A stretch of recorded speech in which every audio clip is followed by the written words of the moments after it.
جاد زعيتر ترجع علي ياسين. الله عليك يا علي ياسين، بأي طريقة عم يطلع بالعالي. ترجع من جديد الكرة لعند الفرشوخ. الفرشوخ بيسدد،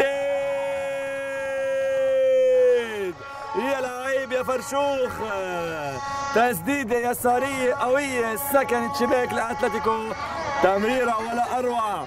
البداية كانت من عند علي ياسين، والكرة بتسديدة الفرشوخ داخل الشباك. الكرة الأمامية داخل المنطقة. لا لا لا لا لا لا لا لا لا لا، بأي طريقة عم بتضيع يا جاد زعيتر. جاد بيسدد، تتخلص، ترجع. هذه خطيرة، بأي طريقة عم تتسدد الكرة وبأي طريقة عم تتخلص. جيسون موسى من جديد المحاولة لصالح الفريق الأبيض مقطوعة.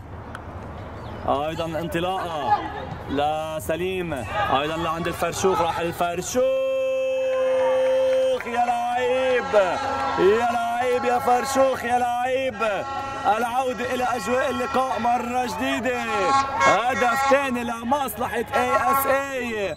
يا سلام على التمريرة الماضية، والفرشوخ عم بيسجل ثاني الأهداف لصالح ASA. منه لإيف سعد أتلتيكو. إيف معه آدم رضواني. يا سلام عليك يا آدم، بأي طريقة عم يقطع الكرة. ملعوبة للأمام عند هادي، منه لعند يوسف بيحولها أمامية لعند الفرشوخ. والحكم شو عم بيقول؟ ما في أي شيء عم بيقول حكم المباراة.